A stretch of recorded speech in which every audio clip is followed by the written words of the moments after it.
Olá, tudo bem? Sejam bem-vindos mais uma vez ao Banca Virtual. Nossa aula de hoje é eletricidade, lei de Coulomb, exercício. Então, qual é a intensidade da força eletrostática que dois prótons exercem um sobre o outro no interior do núcleo de um átomo de hélio? Então, amigos, vamos verificar? Podemos verificar, de acordo inclusive com a tabela periódica, que o hélio ele corresponde à família do gás nobre. E podemos verificar exatamente aqui na tabela que o hélio ele tem um número atômico igual a 2. Muito bem. Então, o que significa dizer que ele tem um número atômico igual a 2? Significa dizer que no seu núcleo, exatamente na região central aqui do átomo, nós temos o que? Nós temos dois prótons. Então, se nós temos dois prótons, significa dizer que exatamente aqui na eletrosfera nós temos o que? Nós temos dois elétrons. Então, o nosso questionamento é calcular a intensidade da força eletrostática que dois prótons exercem um sobre o outro no interior do núcleo. Então, o que é que vamos observar? Vamos observar, então, que a distância média exatamente entre esses prótons é da ordem de 2 vezes 10 elevado a menos 15 metros.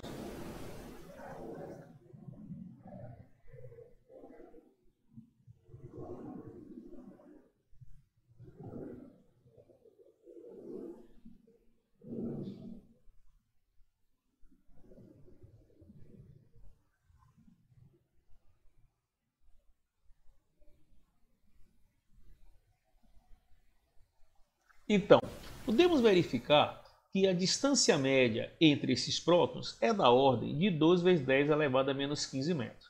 Então, se queremos calcular a força elétrica entre os prótons, podemos utilizar exatamente a lei de Coulomb. Olha você, o que diz a força elétrica? A força elétrica é igual a constante vezes o produto da carga dividido pela distância ao quadrado. Então, esta aqui é exatamente a nossa equação referente à lei de Coulomb, onde a constante eletrostática é a constante correspondente ao meio em que as partículas se encontram. Vamos considerar esse meio como sendo o meio ar. Então, o valor da constante será 8,99 vezes 10 à nona, ou aproximadamente, para efeito de cálculo, 9 vezes 10 à nona. As cargas. Sabemos nós exatamente que a carga de um próton é a carga elementar. Vamos lembrar? A carga elementar é igual a 1,6 vezes 10 elevado a menos 19 Coulomb. Então, eu vou ter 1,6 vezes 10 a menos 19 Coulomb vezes 1,6 vezes 10 a menos 19 Coulomb, dividido pela distância média entre esses prótons, que é da ordem de 2 vezes 10 elevado a menos 15 ao quadrado.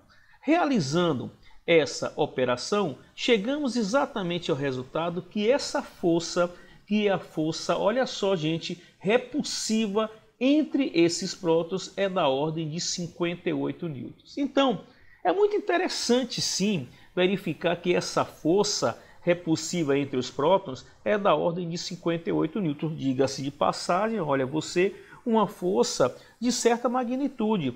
E aí vem a pergunta, o questionamento de vocês, então, por que esses prótons que se encontram aqui na região central, aqui no núcleo, eles não se repelem, já que essa força é uma força, olha só, repulsiva, de intensidade 58 newton? É porque, na verdade, olha só, existe também uma força muito forte, uma força de origem nuclear, que faz com que os nêutrons e os prótons estejam sofrendo uma força de quê? De atração. Então, isso é muito importante verificar, olha só você, que a força existente entre os nêutrons e o próton não é uma força de origem elétrica, e sim uma força de origem nuclear. Ok?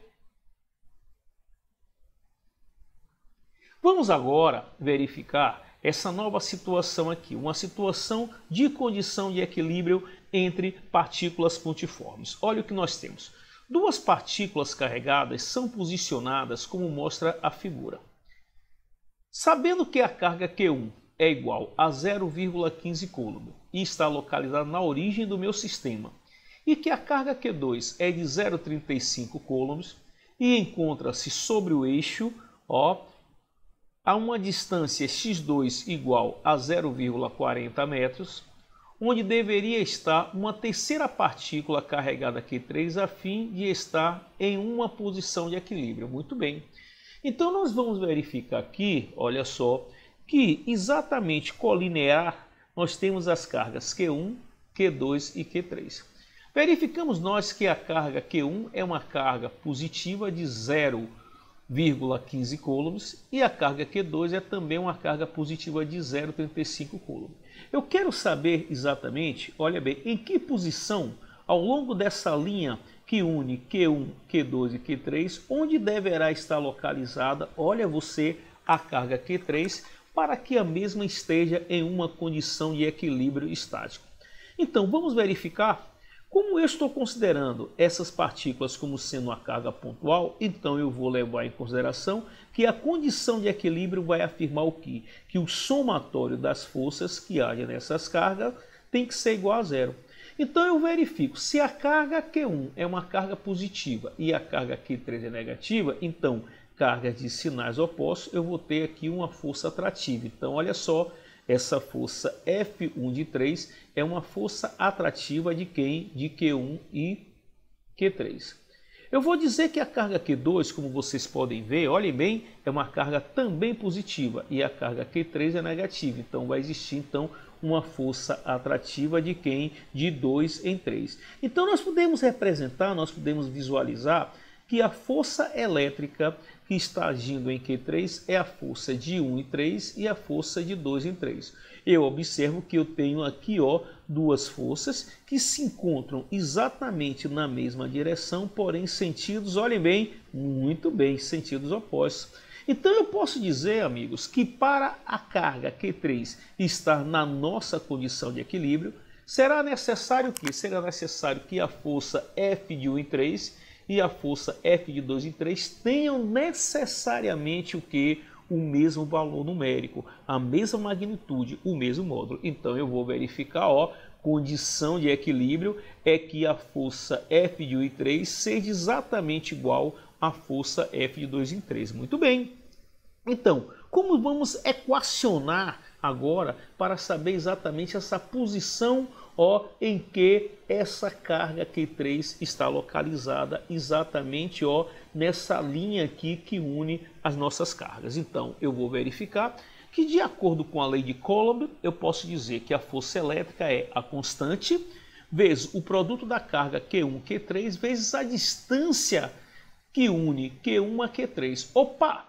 Eu vou dizer que essa distância que une Q1 a Q3 vai ser quem? A posição x3, da posição da carga 3, menos a posição da carga 1. Observe o quê? Que a posição da carga 1 é zero, a carga 1 está na origem, então eu vou ter x3 menos x1 ao quadrado. A força que 2 exerce em 3, de acordo com a lei de Coulomb, será a constante vezes o produto das cargas, então Q3 vezes Q2, pela distância que une Q3 a Q2. Então eu vou dizer que essa distância que une Q3 a Q2 vai ser, olha bem, vai ser toda essa distância que eu tenho, olha você, toda essa distância x2 menos a distância o que? X3. Então vamos ver, amigos, toda a distância x2 menos a distância x3, campeão, vai dar exatamente essa distância. Então x2 menos x3 é a distância entre a carga 2 e a carga 3. Então, nessa situação eu posso agora, tendo a igualdade dessas equações, simplesmente eliminar alguns termos comuns. Aqui eu posso eliminar a constante K e posso eliminar Q3 e Q3. E dessa forma eu posso agora armar a minha equação de que maneira? Q1, mantenho Q1, pego o Q2 e jogo o Q2 exatamente aqui, olha bem no meu denominador, e passo a ter a equação que me diz o quê? X3 ao quadrado. Por que X3 ao quadrado? Porque eu sei que x1 é zero, então x3 ao quadrado dividido por x2 menos x3. Então Q1, 0,15 coulomb. 0,15 coulomb, então está aqui expresso. Q2, 0,35 coulomb, onde isso aqui vai ser igual a x3 ao quadrado dividido por x2 menos x3. Sei sim que x2 vai ser quanto? 0,4 menos x3. Armando a nossa equação, nós vamos chegar a um resultado que essa posição x3 é igual a quanto? 0,16 metros. Então, 0,16 metros corresponde o que, amigos? Corresponde exatamente a uma posição, a um ponto ao longo dessa linha, onde a carga Q3, ao ser colocada nessa posição, vai ficar exatamente em uma condição de equilíbrio. Olha bem, é importante sim verificarmos que as únicas forças de interação que envolveram aqui a questão foram forças de origem elétrica. Estamos desprezando toda e qualquer outra força, principalmente a força gravitacional. Então, ó, a única força que nós estamos considerando aqui é a força de interação devido aqui às cargas elétricas das partículas. Ok? Duas bolas carregadas idênticas estão suspensas pelo teto por cordas isolantes de mesmo comprimento, L igual a 1,50 metros. Uma carga Q de 25 coulombs é cedida a cada bola. Então, cada bolinha dessa, olha bem você, vai ficar com uma carga de 25 coulombs. Depois, as duas são suspensas em repouso com uma corda de cada uma, formando um ângulo de 25 graus com respeito à vertical. Então, eu tenho aqui, olha só, em relação à linha vertical, esse ângulo θ aqui, que é de 25 graus. Quanto vale a massa de cada bola? É muito interessante a análise dessa questão. Em primeiro lugar, vamos verificar que essas duas esferas elas possuem a mesma carga. Então, se possuem a mesma carga, elas vão se repelir. Então, observem que essa posição que elas se encontram aqui é uma posição de afastamento devido à repulsão que essas esferas têm, que essas bolinhas têm, ó, por elas possuírem cargas idênticas de 25 coulombs. Então, elas se repeliram, então elas se afastaram. Então, nós vamos observar o quê? Olha como essa questão é interessante. Primeiro ponto, eu vou considerar que nessa região, além da existência de campo elétrico, eu também tenho a existência de campo gravitacional. Opa, olha só você, se eu tenho a existência de campo gravitacional, significa então afirmar que eu vou ter aqui, ó, uma força, olha ela aqui, ó, uma força peso, muito bem, uma força devido ao campo gravitacional. Então, olha, fazendo análise apenas dessa esfera, eu vou dizer que eu tenho aqui em verde a força repulsiva elétrica, eu tenho aqui o que vocês podem ver, a força peso devido ao campo gravitacional. E além de tudo, eu tenho aqui, ó, um cabo tracionado, muito bem. Se eu tenho um cabo tracionado, então nós vamos ver que eu tenho aqui, ó, uma força o quê? De tração no cabo. O cabo se encontra tracionado. Então essa força vai ser transmitida aqui, ó, para a nossa esfera. Então, visualizando esse diagrama de corpo livre, onde eu percebo as forças atuantes na esfera, eu tenho força elétrica, eu tenho força peso e tenho exatamente aqui a tração. Verifique que como a tração ela surge em função da corda, eu vou dizer que a força de tração ela forma com a vertical um ângulo de quanto? De 25 graus, como a questão fala.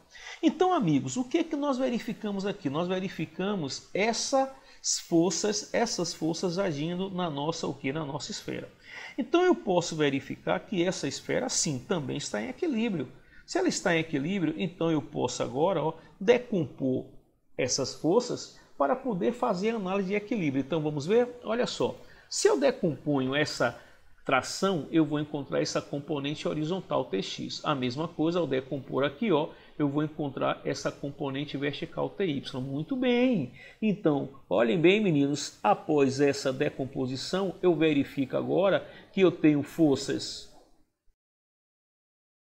Após essa decomposição, eu verifico que eu tenho forças tanto na direção horizontal como na direção vertical. Então, olha só, eu posso dizer que em relação ao equilíbrio, eu posso dizer que a força, essa componente horizontal Tx, que vai ser pela decomposição, vai ser o meu T seno de θ, menos a força elétrica é igual a zero. Muito bem. Como eu posso dizer que a força Ty menos a força gravitacional é igual a zero. Então, isso aqui me dá exatamente a condição de equilíbrio estático para essa partícula pontiforme. Ou seja, eu posso verificar que tanto no plano horizontal como vertical eu não vou ter movimento, eu não vou ter movimento da nossa esfera. Então eu vou dizer que essa força Tx, que é T seno θ menos a força elétrica, é igual a zero. E aqui na vertical Ty menos a força gravitacional é igual a zero. Muito bem. Então nós podemos dizer que, vamos lembrar, amigos, Quem é a força gravitacional? Tranquilo, força gravitacional é o produto da massa vezes a aceleração da gravidade. Muito bem. Quem é a nossa força elétrica? De acordo com a lei de Coulomb, força elétrica é a constante vezes o produto das cargas. Olha bem, como as cargas são iguais, então, amigo, vai ficar Q vezes Q ao quadrado, dividido pela distância entre as cargas. A distância entre as cargas está aqui expressa, D ao quadrado. Então, verifique, que nós estamos aqui, lembrando dela, da lei de Coulomb. Interessante, eu posso verificar que eu vou trabalhar com a função trigonométrica seno. Quem é o seno desse ângulo? Se eu descer aqui essa linha pontilhada, eu vou dizer que o seno vai ser esse cateto. Esse cateto aqui, até aqui, meninos, é D sobre 2. Então vai ser D sobre 2, dividido pela minha hipotenusa, que é L, perfeito? Então aqui, você vai verificar que eu tenho aqui, exatamente o que eu posso chamar, certo? Dessa relação que é do seno. Então eu posso agora aplicar na nossa força elétrica, dizendo que a força elétrica vai ser constante, Q ao quadrado, pela distância. Quem é a distância?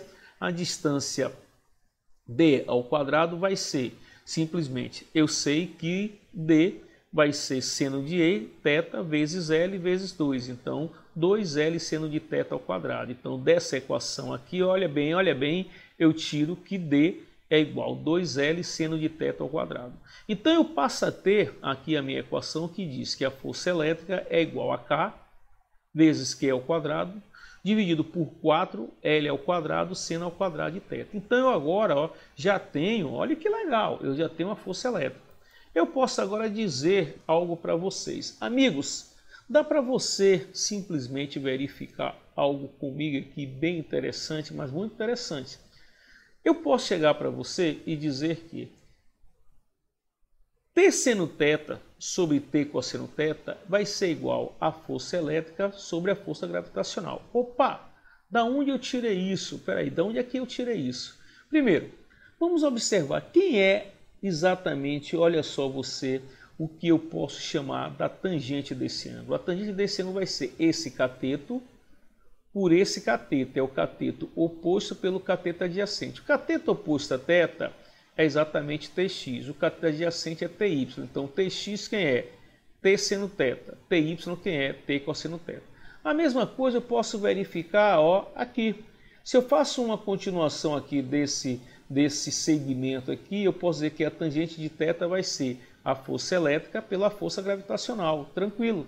Então, eu posso aqui agora cortar T com T e digo seno sobre cosseno quem é? Opa, eu sei, é tangente. Então a tangente do meu ângulo vai ser a força elétrica pela força gravitacional. Então agora a coisa começa a clarear. Olha que legal como a minha equação vai ficar. Pronto, tangente de θ, força elétrica K, Q ao quadrado, 4L ao quadrado, seno ao quadrado de θ, pela força gravitacional que é mg. Então eu tenho KQ, substituindo aqui, jogando esse termo para baixo, eu passo a ter a minha equação completa. Separando aqui agora a massa, eu vou ter que a massa